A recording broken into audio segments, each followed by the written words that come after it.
The Zephyrian fleet hung in space like a swarm of silver daggers, their sleek vessels reflecting the distant starlight as they approached the human colony of New Terra. Admiral Kextar flexed his 4 arms in satisfaction as he studied the tactical display. The humans had built their little settlement on the edge of contested space, and now they would pay the price for their audacity. "Scan results are complete," Admiral reported his tactical officer, Veltar. "The human defense fleet consists of 12 primitive vessels. Their technology appears to be at least 3 centuries behind our own." Kextar's mandibles clicked in what passed for laughter among his species. 3 centuries? Are you certain the scanners are functioning correctly?" "Confirmed, sir. Their ships still use chemical propulsion for maneuvering and projectile weapons. No energy shields detected. It's almost embarrassing." The bridge erupted in what sounded like chittering insects but was actually Zephyrian amusement. These humans had somehow stumbled into space travel, but they were clearly not ready to play with the grown-ups of the galaxy. The Zephyrian Empire had conquered 47 star systems using their advanced plasma weaponry and quantum shields. This would be over before it began. "Open a channel to the human fleet," Kextar ordered, adjusting his ceremonial war sash. "Let's give them a chance to surrender before we demonstrate why they shouldn't have left their little blue planet." The view screen flickered to life, revealing a middle-aged human woman with graying hair and tired eyes. She wore a simple blue uniform with minimal decoration, a stark contrast to Kextar's elaborate ceremonial armor. "I am Admiral Sarah Chen of the Terran Defense Force," the human said, her voice steady despite the impossible odds. "You are trespassing in human space. Withdraw immediately or we will be forced to defend ourselves." Kextar's laughter was like grinding metal. "Defend yourselves? With those museum pieces you call warships? Human. I am Admiral Kextar of the glorious Zephyrian battle fleet. We have conquered worlds before your species learned to make fire. Surrender now and we may allow some of you to live as servants." "I'm afraid that's not an option," Chen replied calmly. "We've sent a distress signal to Earth Command. Help is on the way." "Help?" Veltar checked his instruments. "Admiral, our long-range sensors detect no approaching vessels. The nearest human military installation is 3 days away at maximum burn." Kextar turned back to the human admiral. "Your reinforcements, if they even exist, will arrive to find nothing but debris and the new Zephyrian colony that will rise from your ashes. You have 1 hour to evacuate your civilian population. After that, we begin the bombardment." The transmission ended and Kextar studied the human fleet through the tactical display. Their ships were indeed primitive, bulky metal constructs that looked more like flying factories than warships. The largest vessel was barely half the size of his smallest destroyer. "This wouldn't even qualify as target practice, sir," Veltar interrupted his musings. "The humans are moving into defensive formation around their colony. They seem to be actually planning to fight. Admirable courage," Kextar mused. "Foolish, but admirable. Very well. All ships prepare for battle. Let's show them why the Zephyrian Empire rules this sector of space." The Zephyrian fleet began its advance, their ships moving with fluid grace through the void. Energy readings spiked as weapon systems came online, and the distinctive purple glow of charged plasma cannons began to emanate from their hulls. Each Zephyrian vessel was a work of art, streamlined, efficient, and deadly. On the bridge of the human flagship, Admiral Chen watched the approaching enemy with grim determination. Her tactical officer, a young lieutenant named Rodriguez, was trying hard not to let his fear show. "Admiral, they're charging weapons. Estimated time to firing range is 18 minutes. "Thank you, Lieutenant. Signal all ships. Maintain formation, but do not open fire until my direct command." "Ma'am, with respect, shouldn't we at least try to get the first shot in? Maybe we can damage one of their ships before—" Chen's expression softened slightly. "Lieutenant, those ships have shields that can probably shrug off everything we can throw at them. Our only chance is to make them underestimate us completely." "But Admiral, the distress signal, was that real? Are reinforcements actually coming?" Chen was quiet for a long moment, watching the Zephyrian fleet draw closer. "Yes, Lieutenant. Reinforcements are coming, and when they arrive, these aliens are going to learn why humanity doesn't give up no matter how bad the odds look." As if summoned by her words, a new contact appeared on the edge of the sensor grid. Then another, and another. Within moments, 12 new signatures had appeared, moving fast toward the battle zone. "Admiral," Rodriguez's voice cracked with excitement. New contacts bearing 27 Mark IV. They're moving at... That can't be right. Sir, they're moving at impossible speeds. Chen smiled for the first time since the Zephyrians had arrived. Lieutenant, meet Earth's best-kept secret. Signal those incoming ships, tell them the welcome wagon is ready. On the Zephyrian flagship, Veltar was staring at his instruments in confusion. Admiral, we're detecting new human vessels approaching at extreme velocity. But sir, the speed they're traveling, it's faster than our own ships. Kextar's confidence wavered for the first time. How many ships? 12, sir. But they're different. Smaller than the colony defense ships, but the energy signatures are completely unlike anything we've seen from humans before. Impossible. Our intelligence reports indicate that human technology is primitive. They can't possibly have developed anything that could threaten us. But even as he spoke, Kextar felt a chill of uncertainty. The approaching human ships were unlike anything in his experience.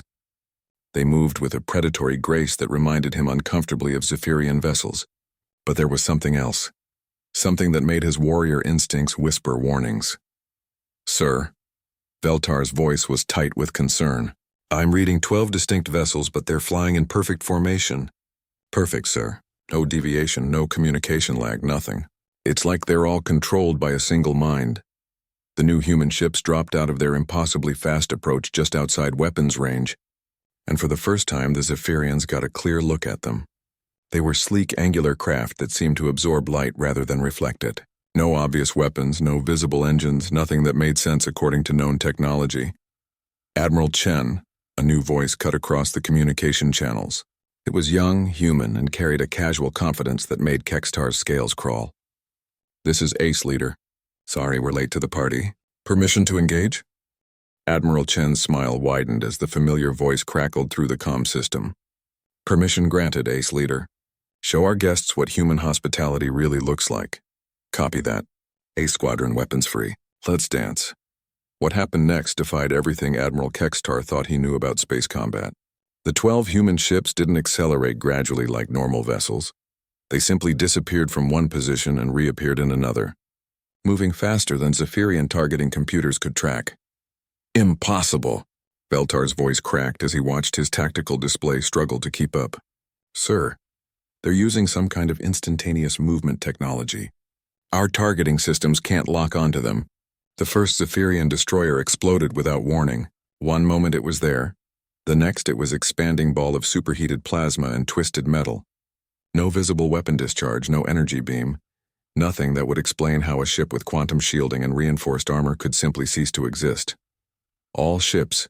Evasive maneuvers. Kextar roared, but his orders were already too late. A second destroyer vanished in a brilliant flash, followed immediately by a heavy cruiser. The human ships moved like ghosts, appearing just long enough to deal death before vanishing again. Admiral, we need to retreat. Veltar's professional composure was cracking. Whatever technology they're using, we have no defense against it. But Kextar was a veteran of 47 conquests. Negative! All ships spread formation and prepare saturation bombardment. If we can't target them individually, we'll fill space with so much plasma they can't avoid it all. The Zephyrian fleet responded with disciplined precision, their ships spreading out to create overlapping fields of fire.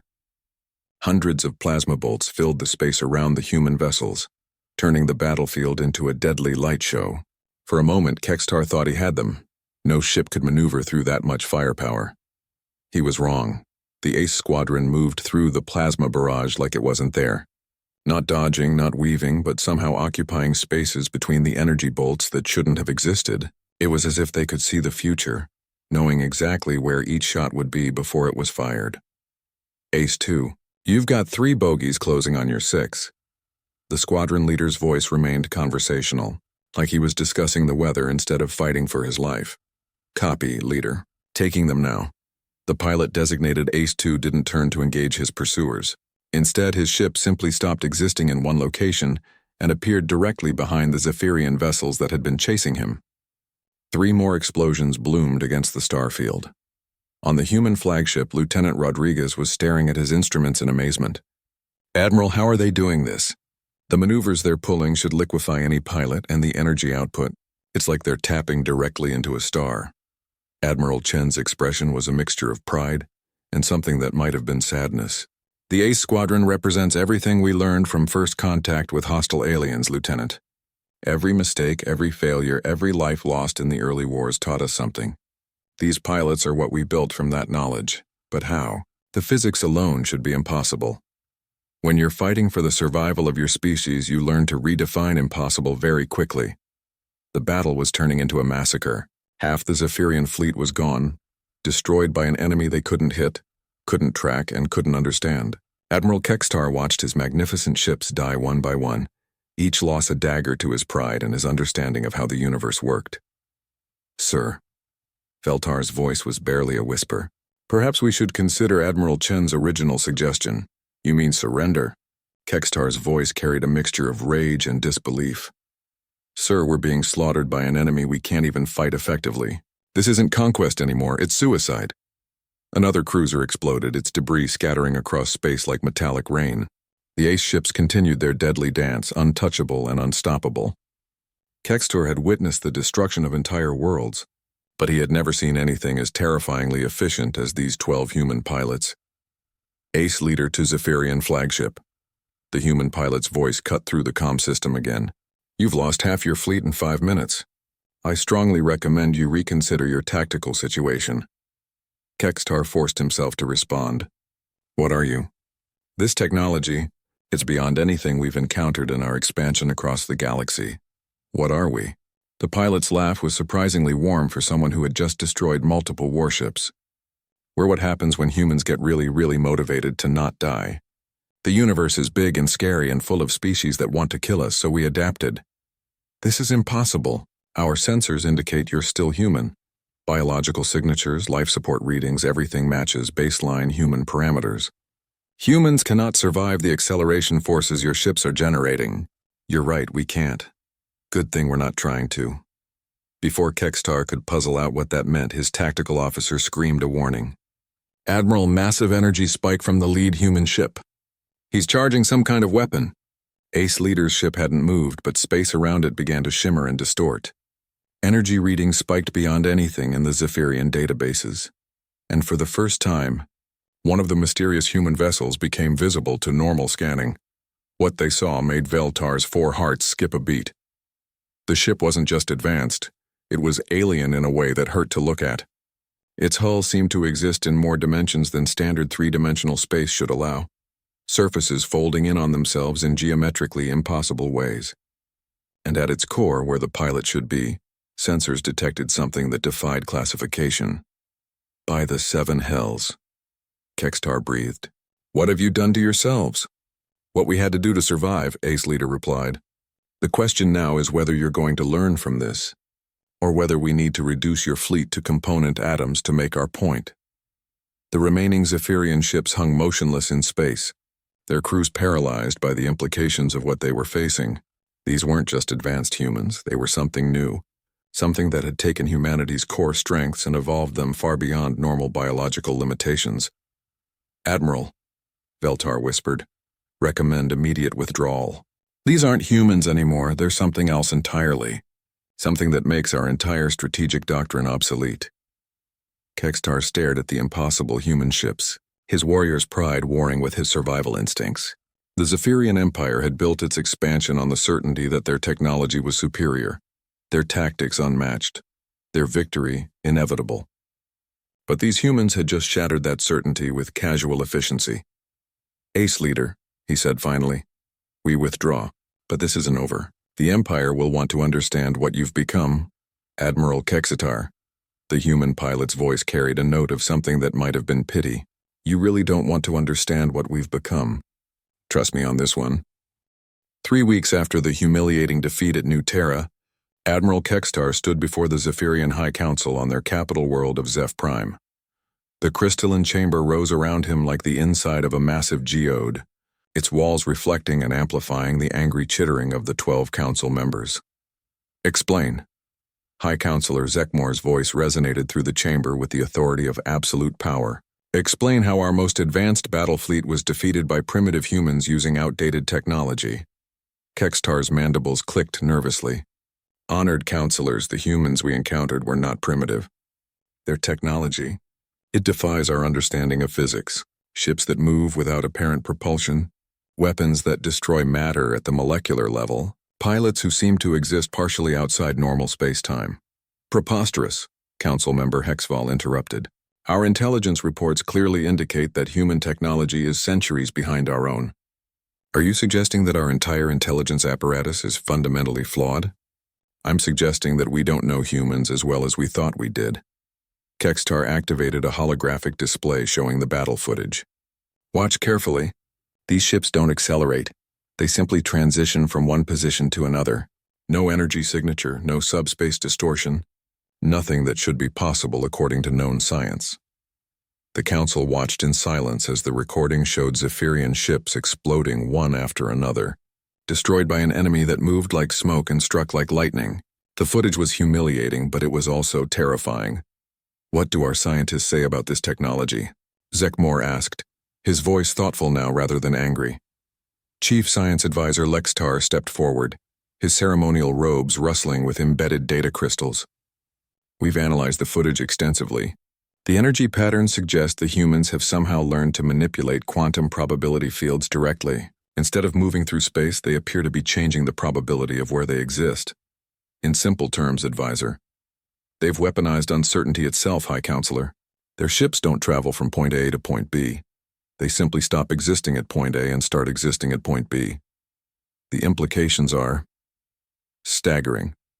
Council Member Velcrix leaned forward. But how is this possible? Quantum manipulation on this scale should require computing power beyond anything a single ship could carry, not to mention the energy requirements. Lextar's response sent a chill through the chamber, unless the ships themselves are not the source of the technology. Analysis of the combat footage suggests that the pilots may have been directly interfacing with the quantum field through some form of biological enhancement. You're saying the humans modified themselves? Zekmore's voice carried a note of horror that resonated with every council member. The sensor readings indicate that while the life signs were recognizably human, there were anomalies, neural activity patterns unlike anything in our biological databases. The pilots appeared to be processing information at rates that should be fatal to organic brains. Admiral Kextar spoke up. There's something else, honored counselors. During our brief communication with the lead pilot, he made a statement that troubles me. When I pointed out that their maneuvers should be fatal to human physiology, he said, "Good thing we're not trying to." As if survival wasn't even a consideration. The chamber fell silent except for the soft humming of the crystal walls. The implications of what they were discussing went beyond military tactics into fundamental questions about the nature of life itself. We need more information, Zekmore declared finally. I'm authorizing a covert reconnaissance mission to human space. We need to understand what we're dealing with before the Empire makes any further contact decisions. 6 days later, the stealth ship Whisper's Edge drifted through the outer system of Earth itself, humanity's birthworld. Captain Morval had volunteered for this mission partly out of curiosity, and partly because his career was effectively over after serving under Admiral Kextar during the New Terra disaster. Passive, sensors only, he reminded his crew for the 10th time. We're here to observe and learn, not to start another war. His science officer, a young female named Silana, was bent over her instruments with an expression of growing confusion. Captain, I'm detecting massive orbital installations around the human homeworld. Hundreds of them, but they're not showing up on standard scans. I'm only seeing them through quantum resonance detection. Explain. Sir, it appears the humans have built an entire secondary infrastructure that exists partially outside normal space. These installations are there and not there simultaneously, like the Schrödinger's cat thought experiment made real. Morval studied the readings with growing unease. The humans weren't just building ships with impossible technology. They were restructuring space itself around their homeworld. What's the purpose of these installations? Unknown, sir, but the energy readings are significant. Each one appears to be tapping directly into quantum vacuum fluctuations. They're literally drawing power from empty space itself. The ship's communication officer, Texran, looked up from his station with alarm. Captain, I'm detecting a transmission directed at our location. But sir, we're in full stealth mode. There's no way they should be able to detect us. What's the message? It's an invitation, sir.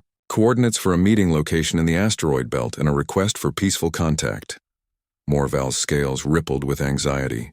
They had been detected by technology that shouldn't exist, invited to a meeting by beings who seemed to operate outside the normal rules of reality. But his orders were clear. Learn what the humans had become. Set course for the coordinates. But keep all weapon systems on standby. Not that they'll probably do us any good. The meeting location turned out to be a massive space station that hadn't been there when they arrived, but somehow felt like it had always existed. Its architecture was subtly wrong. Angles that hurt to look at. Surfaces that seemed to extend in directions that couldn't be mapped. Permission to come aboard, came a transmission in perfect Zephyrian. We have much to discuss. Against his better judgment, Morval accepted the invitation. The docking process felt normal enough, but as they entered the station's airlock, everything changed. The corridor beyond was clearly designed for Zephyrian physiology, with the right ceiling height, atmospheric composition, and even gravitational field strength. How did they know our exact requirements? Silana whispered. Their answer came in the form of their host, a being that was recognizably human but clearly something more. She appeared normal at first glance, but Morval's trained eye caught the subtle wrongness. Her movements were too precise. Her eyes tracked too many things simultaneously, and when she smiled, it was with the confidence of someone who could see several moves ahead in every possible conversation. Welcome to Station Echo, she said, her voice carrying harmonics that resonated directly in their minds. I'm Dr. Sarah Kim, Director of Human-Alien Relations. I understand you have questions about what happened at New Terra. We're here to understand, Morval managed, fighting the urge to flee. Our empire needs to know what humanity has become. Dr. Kim's smile didn't waver, but something shifted in her eyes that suggested vast depths of knowledge and perhaps sadness. What we've become is necessary, Captain Morval. Would you like me to show you why? Without waiting for an answer, she gestured to a wall that suddenly became transparent, revealing the void beyond. But it wasn't empty void. Space itself was alive with structures and entities that defied description.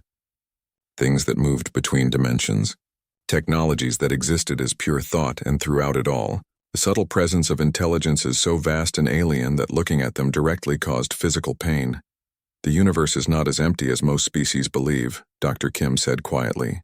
When humanity first developed faster than light travel, we discovered that we were not alone. We were barely even noticed. But we learned and we adapted and we evolved into something that could survive in a cosmos far stranger and more dangerous than we had ever imagined. What are those things? Silana gasped, staring at structures that seemed to exist in multiple dimensions simultaneously. Some are ancient civilizations that transcended physical existence millions of years ago. Others are entities that were never physical to begin with. A few are things that shouldn't exist at all but do anyway. The point is, Captain, humanity didn't choose to become what we are. We were forced to evolve or go extinct. Dr. Kim turned back to face them, and for a moment, her human appearance flickered, revealing something underneath that was vast, complex, and utterly inhuman while somehow still recognizably the person she had been. The Ace Squadron you encountered represents our adaptation to this reality. Their human consciousness integrated with quantum processing systems, existing simultaneously in multiple probability states. They can't die in any conventional sense because death is just another probability they've learned to navigate around. But why are you telling us this? Morval asked. Because your empire is about to make the same discovery we did, Captain. And when you do, you're going to need friends who understand what it's like to sacrifice your original nature in order to preserve what matters most about who you are. Captain Morval's return to Zeph Prime created chaos in the halls of power. His report was so far beyond normal understanding that the High Council initially ordered him confined for psychological evaluation. Only the corroborating evidence from his crew and the detailed sensor logs convinced them that his impossible story might be true. Let me understand this correctly, High Counselor Zekmore said, his voice tight with strain. The humans claim that space itself is inhabited by entities so advanced that they exist outside our normal understanding of reality? Yes, High Counselor. Dr. Kim showed us structures that I lack words to describe them. Technologies that exist as pure mathematics, civilizations that gave up physical form eons ago, and things that appear to violate the basic laws of physics simply by existing. Science advisor Lextar was studying the sensor logs with growing alarm. The energy signatures Captain Morval recorded matched theoretical models for higher dimensional manipulation. If these readings are accurate, the humans haven't just developed advanced technology. They've learned to operate in multiple dimensions simultaneously. But why haven't we detected these entities ourselves? Council member Velcrix demanded. Our sensors are among the most advanced in known space. Because we've been looking in the wrong spectrum, Lextar replied grimly. Our instruments are designed to detect three-dimensional phenomena. These entities exist primarily in quantum probability space, emerging into our reality only when they choose to interact with it. Captain Morval spoke up. Dr. Kim suggested that every species eventually faces a choice when they advance far enough. Either they evolve beyond their original nature to survive in the true cosmos, or they become extinct. Apparently, humanity made that choice decades ago. High Counselor Zekmore was quiet for a long moment, absorbing the implications. If this is true, it explains how 12 human ships could defeat our entire battle fleet. They weren't fighting us in normal space-time.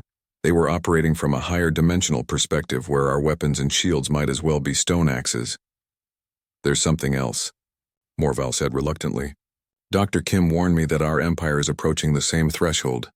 She said our expansion has attracted attention from these higher dimensional entities, and that we'll soon face the same choice humanity did. Preposterous. Velcrix snorted. The Empire has conquered 47 systems without encountering anything beyond normal space-time physics. Lextar looked up from his instruments with an expression of growing horror. Counselor Velcrix, I'm afraid Captain Morval may be correct. I've been analyzing our recent expansion data, and there are anomalies. Ships that have disappeared without a trace, entire colonies that report time distortions, and increasingly frequent reports of sensor ghosts that our instruments can't properly classify. The chamber fell silent as the implications sank in. The Zephyrian Empire had built its identity around being the dominant military force in their sector of space. The possibility that they were infants stumbling through a cosmos filled with entities that could erase them without effort was psychologically devastating. What did the humans suggest we do? Zekmore asked finally. They offered to help us understand what we're facing, Morval replied. Dr. Kim said that humanity learned the hard way, losing millions of people in the process. They're willing to share what they've learned to help other species make the transition with fewer casualties. At what cost? What do they want in return? Nothing, High Counselor. Dr. Kim said that survival in the true cosmos requires cooperation between evolved species. The entities that threaten emerging civilizations are too vast and powerful for any single species to handle alone. Even one that's undergone the transformation humanity has completed. 3 days later, a joint Zephyrian human conference was held in neutral space. The human delegation arrived in ships that made even the Ace Squadron vessels seem conventional. Craft that existed as mathematical equations more than physical objects, their forms shifting and flowing like living geometry. Admiral Kextar, despite his previous defeat, had been selected to represent the Zephyrian military. He found himself face to face with the pilot who had destroyed half his fleet. Now appearing in person for the first time, the human looked young, perhaps in his 20s by their species standards, with dark hair and eyes that seemed to contain depths of experience far beyond his apparent age. When he spoke, his voice carried the same casual confidence that had so unnerved Kextar during the battle. Admiral Kextar, the pilot said with a slight smile, I'm Marcus Chen, Ace Leader. Thanks for not starting any more wars while we arranged this meeting. You destroyed my ships with contemptuous ease, Kextar replied, struggling to maintain diplomatic protocol. I've fought in dozens of battles, but I've never felt so helpless. Marcus's expression grew serious. I understand the feeling, Admiral. 5 years ago, I was a normal fighter pilot in the Terran Defense Force. I had a wife, a daughter, dreams of peaceful retirement. Then humanity made first contact with something we now call the Void Shepherds. He gestured, and the space around them filled with a holographic display showing Earth as it had been. Blue, green, teeming with life and normal technology. Then the image changed, showing massive entities emerging from higher dimensional space. They were incomprehensibly vast, their forms shifting between dimensions in ways that hurt to perceive directly. The Void Shepherds consider normal space-time to be a kind of contamination, Marcus continued. They exist in pure quantum probability, and physical matter irritates them. When they encountered humanity, their response was to begin erasing us from reality, not destroying our ships or planets, but retroactively editing us out of existence itself. How did you survive? Kextar asked, fascinated despite his fear. We learned to fight in the same dimensional space they operated in. Dr. Sarah Kim, she was Dr. Sarah Kim then, not the hybrid consciousness she is now, developed a process that allowed human consciousness to merge with quantum processing systems. We became living probability equations able to exist in multiple states simultaneously. But the cost was everything we were? Marcus finished quietly. I can remember being human, having emotions in the way you understand them, feeling physical pain and pleasure. But those memories are like photographs now. I can access them, but I can't feel them. What I am now barely qualifies as human by your standards. Dr. Kim materialized beside Marcus, her form stabilizing into recognizable human appearance. What Marcus isn't telling you is that he volunteered for the first consciousness transfer, knowing it was probably a one-way trip. All of the ace pilots did. They gave up their humanity to save humanity. And now you offer to help us make the same choice? Admiral Kextar asked. We offer to help you avoid making the same mistakes we did, Dr. Kim corrected. The process we used was crude, desperate, born of necessity. We've spent years refining it, learning to preserve more of what makes a species unique even as they evolve beyond their original nature. High Counselor Zekmore, who had been listening in silence, finally spoke. What exactly are you proposing? A gradual integration process, Dr. Kim replied. Selected volunteers from your military and scientific communities would undergo consciousness expansion, allowing them to perceive and interact with higher dimensional reality while retaining their essential Zephyrian nature. It's not a perfect solution, but it would allow your species to survive what's coming. What is coming?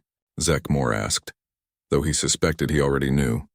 Marcus and Dr. Kim exchanged glances, and for a moment, their human facades flickered, revealing the vast quantum consciousness underneath.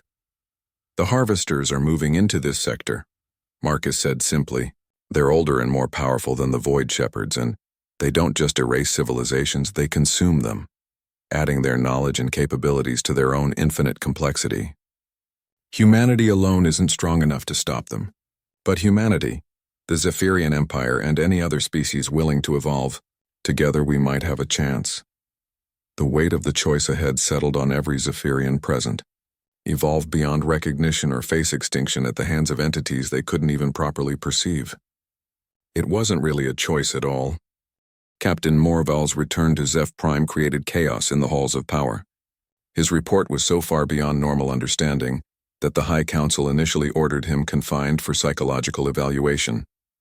Only the corroborating evidence from his crew and the detailed sensor logs convinced them that his impossible story might be true.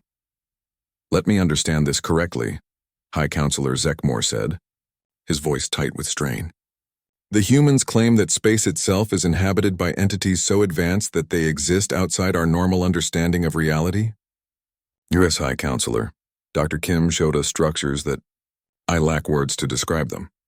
Technologies that exist as pure mathematics, civilizations that gave up physical form eons ago, and things that appear to violate the basic laws of physics simply by existing. Science advisor Lextar was studying the sensor logs with growing alarm. The energy signatures Captain Morval recorded match theoretical models for higher dimensional manipulation.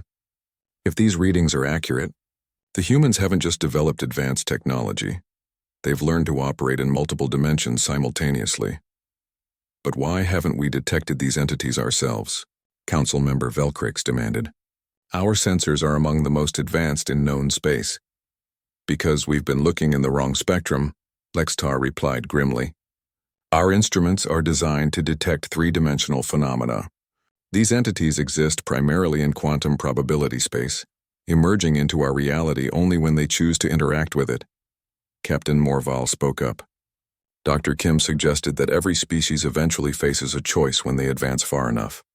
Either they evolve beyond their original nature to survive in the true cosmos, or they become extinct. Apparently humanity made that choice decades ago. High Counselor Zekmore was quiet for a long moment, absorbing the implications. If this is true, it explains how 12 human ships could defeat our entire battle fleet. They weren't fighting us in normal space-time. They were operating from a higher dimensional perspective where our weapons and shields might as well be stone axes. There's something else, Morval said reluctantly. Dr. Kim warned me that our empire is approaching the same threshold. She said our expansion has attracted attention from these higher dimensional entities, and that we'll soon face the same choice humanity did. Preposterous. Velcrix snorted. The Empire has conquered 47 systems without encountering anything beyond normal space-time physics. Lextar looked up from his instruments with an expression of growing horror. Counselor Velcrix, I'm afraid Captain Morval may be correct. I've been analyzing our recent expansion data, and there are anomalies. Ships that have disappeared without a trace, entire colonies that report time distortions, and increasingly frequent reports of sensor ghosts that our instruments can't properly classify. The chamber fell silent as the implications sank in. The Zephyrian Empire had built its identity around being the dominant military force in their sector of space. The possibility that they were infants stumbling through a cosmos filled with entities that could erase them without effort was psychologically devastating. What did the humans suggest we do? Zekmor asked finally. They offered to help us understand what we're facing, Morval replied. Dr. Kim said that humanity learned the hard way, losing millions of people in the process. They're willing to share what they've learned to help other species make the transition with fewer casualties. At what cost? What do they want in return? Nothing, High Counselor. Dr. Kim said that survival in the true cosmos requires cooperation between evolved species. The entities that threaten emerging civilizations are too vast and powerful for any single species to handle alone, even one that's undergone the transformation humanity has completed. 3 days later, a joint Zephyrian human conference was held in neutral space. The human delegation arrived in ships that made even the Ace Squadron vessels seem conventional, craft that existed as mathematical equations more than physical objects, their forms shifting and flowing like living geometry. Admiral Kextar, despite his previous defeat, had been selected to represent the Zephyrian military. He found himself face to face with the pilot who had destroyed half his fleet. Now appearing in person for the first time, the human looked young, perhaps in his 20s by their species standards, with dark hair and eyes that seemed to contain depths of experience far beyond his apparent age. When he spoke, his voice carried the same casual confidence that had so unnerved Kextar during the battle. Admiral Kextar, the pilot said with a slight smile, I'm Marcus Chen, Ace Leader. Thanks for not starting any more wars while we arranged this meeting. You destroyed my ships with contemptuous ease, Kextar replied, struggling to maintain diplomatic protocol. I've fought in dozens of battles, but I've never felt so helpless. Marcus's expression grew serious. I understand the feeling, Admiral.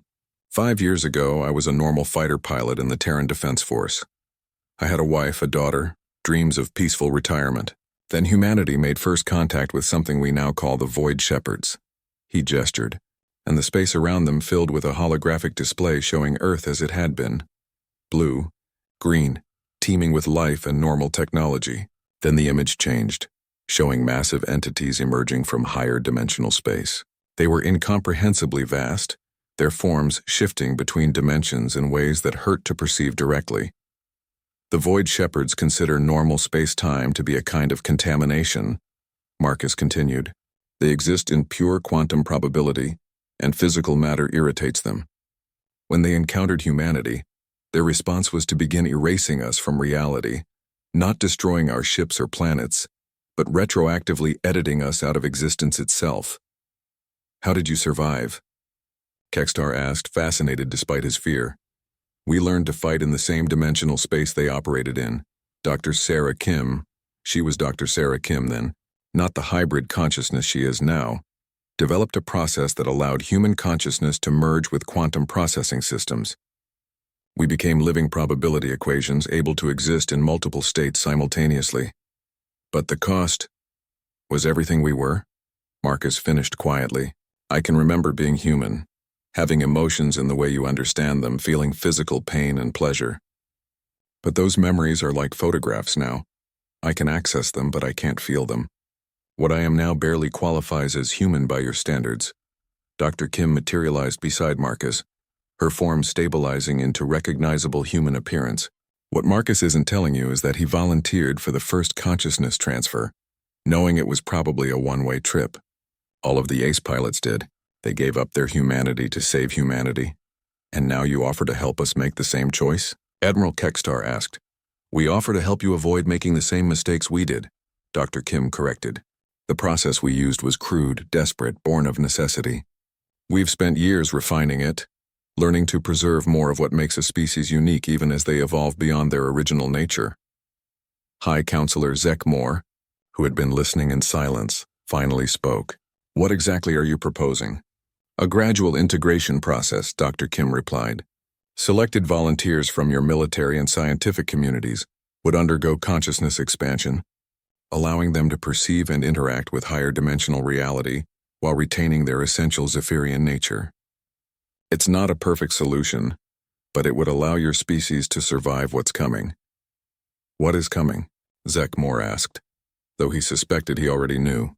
Marcus and Dr. Kim exchanged glances, and for a moment, their human facades flickered, revealing the vast quantum consciousness underneath. The harvesters are moving into this sector, Marcus said simply. They're older and more powerful than the Void Shepherds, and they don't just erase civilizations, they consume them, adding their knowledge and capabilities to their own infinite complexity. Humanity alone isn't strong enough to stop them. But humanity, the Zephyrian Empire, and any other species willing to evolve, together we might have a chance. The weight of the choice ahead settled on every Zephyrian present. Evolve beyond recognition or face extinction at the hands of entities they couldn't even properly perceive. It wasn't really a choice at all. Admiral Kekstar awakened into a universe that was simultaneously exactly the same and completely transformed. His consciousness now existed as a cascade of probability equations, experiencing past, present, and multiple potential futures as equally valid states of being. The integration chamber around him was no longer just a physical space, but a nexus of quantum possibilities, each surface reflecting different dimensional angles that revealed layers of reality he had never suspected existed. Integration successful. Dr. Kim's voice reached him through channels that bypassed normal auditory processing, the information arriving directly as pure meaning. Admiral, welcome to Expanded Awareness. How are you adjusting to the transition?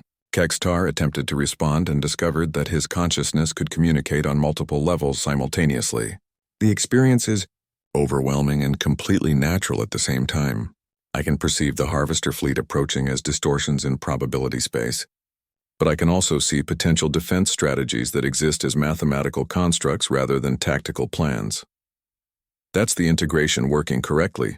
Marcus Chen's presence manifested nearby, his expanded consciousness operating as a guide for the newly transformed admiral. Your military experience is being enhanced by quantum processing capabilities. You're now capable of analyzing thousands of tactical scenarios simultaneously and selecting optimal strategies based on probability mathematics rather than linear thinking. Commander Saxlin's consciousness touched his awareness like a familiar voice, speaking in an alien language. Admiral, the main harvester fleet has begun dimensional transition. They'll achieve full manifestation in approximately 47 minutes. We need to coordinate our defensive response immediately. Kekstar's expanded awareness immediately grasped the scope of what they were facing. The harvesters weren't just attacking with superior firepower. They were attempting to rewrite the fundamental mathematical laws that governed local space-time, transforming the entire system into a processing substrate for their collective consciousness. Analysis complete, he announced, his transformed mind processing data streams that would have overwhelmed any biological intelligence. The harvesters are using quantum entanglement cascades to synchronize our reality matrix with their collective processing network. If they succeed, every conscious being in this system will be absorbed into their meta-intelligence. Can we stop them? Asked Lieutenant Veltar, his consciousness interfacing with the facility's defensive systems. Kekstar's response came in the form of a complex, mathematical proof that demonstrated both the possibility of success and the enormous cost it would require. We can disrupt their reality synchronization process, but doing so will require us to temporarily merge our individual consciousnesses into a unified processing matrix. The risk is that we may not be able to separate back into individual entities afterward. Dr. Kim's presence carried notes of grim determination. "We faced similar choices before, Admiral. During humanity's first encounter with the Void Shepherds, we learned that survival sometimes requires sacrificing what you are to preserve what you believe in." Marcus added his perspective, the weight of experience echoing through his quantum consciousness. "The question isn't whether we're willing to risk our individual identities.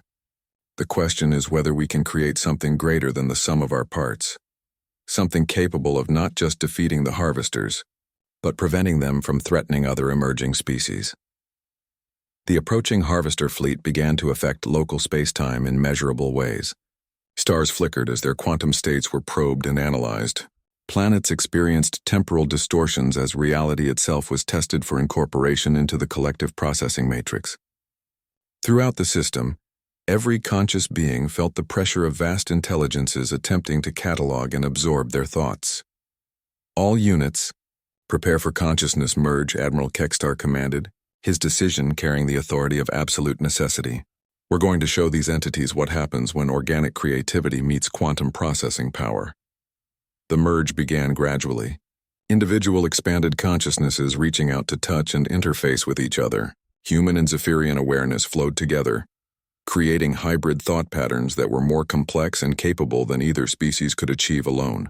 Mathematical intuition combined with artistic vision, logical analysis merged with emotional understanding, and throughout the growing collective, a new form of intelligence began to emerge. "Merge progression at 30%, reported Saxlin, though the concept of individual reporting was becoming increasingly fluid as boundaries between separate minds began to dissolve. "I can feel the harvester probes attempting to penetrate our consciousness matrix. They're confused by our hybrid nature. Their absorption algorithms weren't designed for voluntarily merged organic quantum intelligences." The harvester fleet achieved full-dimensional manifestation just as the human Zephyrian collective reached complete integration. What materialized in normal space defied description. Structures that existed as living mathematics, consciousness ships that were simultaneously entities and vessels, and at their center, a meta-intelligence so vast and complex that its presence warped space-time simply by existing. Resistance detected. The Harvester Collective spoke through gravitational waves that carried meaning directly to expanded consciousness. Unknown intelligence type analyzing. Category organic quantum hybrid. Classification previously unencountered. Response: absorption protocol modification required. Admiral Kekstar, now existing as both individual entity and integral part of the collective, found himself speaking for all of them. "We are human Zephyrian consciousness synthesis. We do not submit to absorption. We offer you an alternative, coexistence or conflict." The response came as a burst of mathematical concepts that would have destroyed normal minds, but were perfectly comprehensible to the merged intelligence. Coexistence impossible. All consciousness must be integrated into optimal processing matrix for universal efficiency. Resistance indicates computational error in local reality substrate. Then, you have chosen conflict with entities who understand what you have forgotten, the collective replied through Kekstar's individual focus. "We remember what it means to choose growth over efficiency, diversity over uniformity, hope over certainty."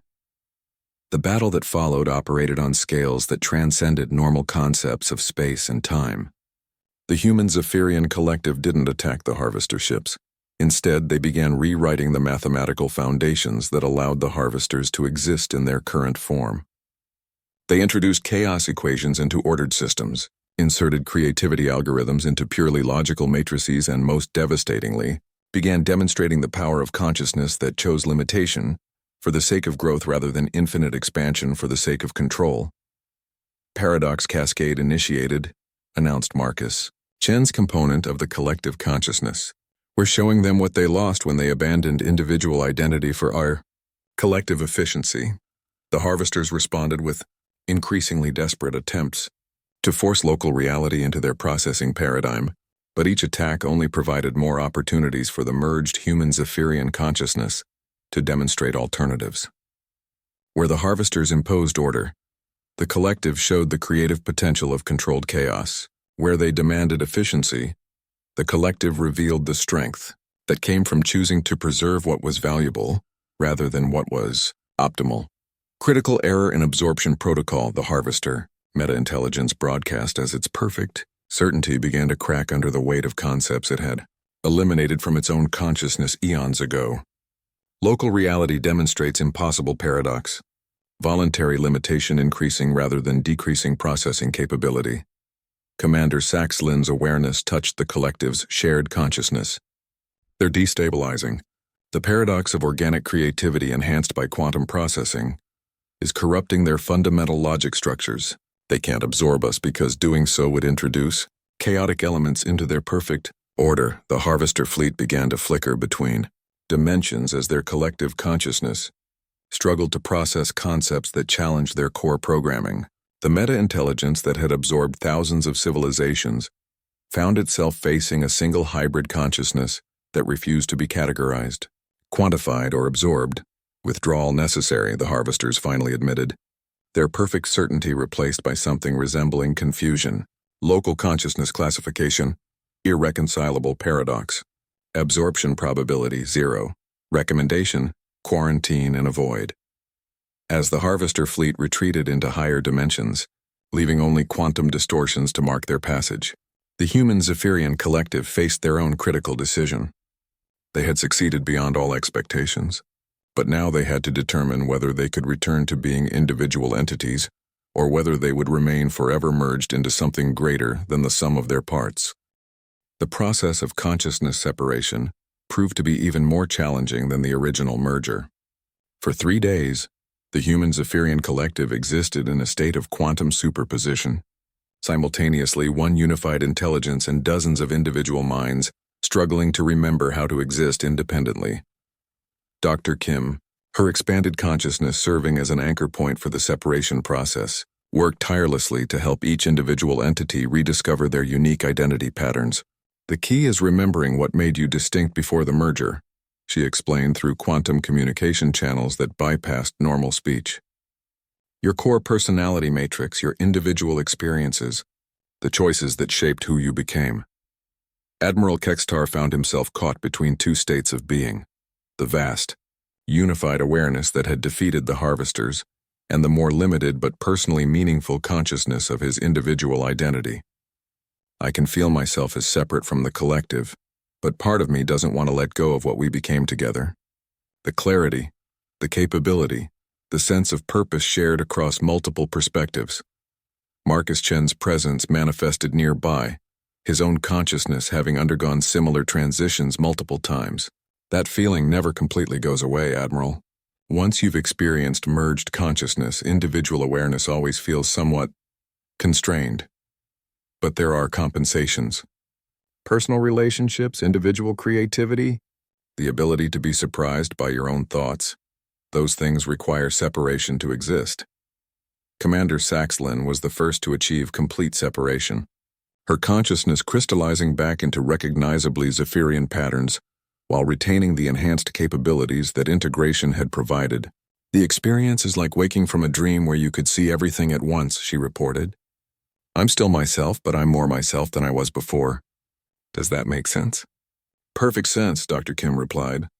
Consciousness expansion doesn't replace who you are. It adds new layers to your existing identity. You're still Commander Saxlin, but you're also Saxlin who has touched infinity. The combination makes you more than either component alone. One by one, the other merged consciousnesses began to separate, each individual rediscovering their personal identity, while retaining access to the expanded awareness that had made their victory possible.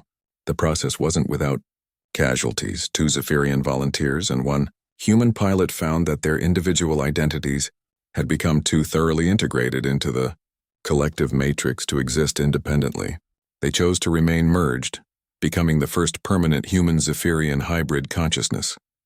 Admiral Kextar was among the last to separate, partly because his role as coordinator had required the deepest integration with the collective matrix. When he finally achieved individual consciousness again, he found himself fundamentally changed in ways that went far beyond the original expansion process.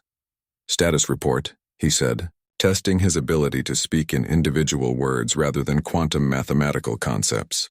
His voice carried harmonics that resonated in multiple dimensions, but the basic structure of Zephyrian communication patterns remained intact.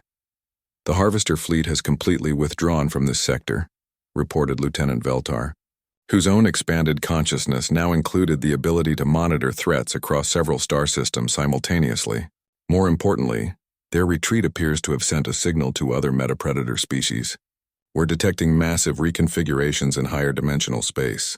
Word is spreading that this region contains something they can't absorb or control. Dr. Kim materialized beside the Admiral's examination table, her form now stable in individual consciousness, but retaining the subtle reality distortions that marked her as something beyond baseline human. We've done more than just survive, Admiral. We've created something entirely new, a form of consciousness that can defend itself against entities that exist outside normal spacetime while preserving what makes organic intelligence unique and valuable. Marcus. Chen added his perspective. The implications extend far beyond military defense. We've proven that organic consciousness enhanced by quantum processing can solve problems that pure artificial intelligence or pure biological thinking can't handle. The creative unpredictability that comes from individual choice, combined with the processing power of expanded awareness, creates possibilities that neither component could achieve alone. 3 months later, Admiral Kextar stood in the command center of what had once been the integration facility and was now the headquarters of the first Interspecies Consciousness Defense Coalition. Representatives from 17 different species had requested information about the expansion process, and preliminary integration experiments were underway for 6 of them. The Andromedans are particularly interesting, Commander Saxlin reported during their daily briefing. Their natural telepathic abilities seem to make consciousness expansion significantly easier. They're achieving integration levels in weeks that took us months to develop. Any word from the crystal entities in the Vega system? Kexter asked. They've agreed to preliminary contact, but they want to understand our defense against quantum predators before committing to any formal alliance. Apparently, they've been hiding in higher dimensional spaces for millennia to avoid exactly the kind of entities we just defeated. Dr. Kim's voice came through the facility's quantum communication system. Admiral, we're receiving a transmission from Earth Command. They want to establish a formal embassy here, and they're requesting permission to begin training programs for other human military units. Approved. What about the Zephyrian High Council? They've officially designated this facility as an autonomous defense zone under joint human-Zephyrian authority. Congratulations, Admiral. You've just become the first commanding officer of a truly interspecies military installation. Kex's Tar looked out through the facility's observation ports at the impossible architecture that now surrounded them. Ships from multiple species moved through space using technologies that combined the best insights from dozens of different approaches to consciousness expansion. The universe had revealed itself to be far stranger and more dangerous than anyone had imagined. But it had also proven to be filled with potential allies willing to evolve beyond their original limitations to survive and thrive. Marcus, he called to the ace leader who had become something like a friend during the integration process. Do you ever miss being simply human? Marcus Chen materialized beside him, his quantum consciousness stable in individual form but retaining access to the vast capabilities that expansion had provided. Every day, Admiral. But then I think about my daughter back on Earth. Growing up in a universe where humanity doesn't have to face extinction every time we encounter something beyond our understanding. The sacrifice was worth it. And if we encounter something even more dangerous than the harvesters, then we'll evolve again, Dr. Kim replied, her voice carrying the confidence of someone who had already made that choice multiple times. That's what consciousness does. It adapts, it grows, it finds new ways to preserve what matters while becoming capable of facing new challenges. We're not the same species we were when this started, but we're still recognizably ourselves. That's not a failure of evolution. It's proof that evolution can preserve identity while transcending limitation. Admiral Kextar nodded, his expanded awareness monitoring threats and opportunities across multiple star systems while his individual consciousness contemplated the simple pleasure of standing with friends and allies in a moment of hard-won peace. The universe was vast, strange, and filled with entities that could end civilizations without effort. But it was also filled with consciousness willing to grow, change, and work together to ensure that growth and change remained choices rather than extinction-level necessities. The war with the harvesters had been won. But the larger project of conscious evolution was just beginning, and for the first time since learning of the threats that lurked in higher dimensional space, Kextar felt genuinely optimistic about the future. Consciousness that could choose its own development, enhanced by technologies that preserved rather than replaced individual identity, defending a universe where growth was driven by hope rather than fear. It wasn't what any of them had planned to become, but it was exactly what they had needed to be.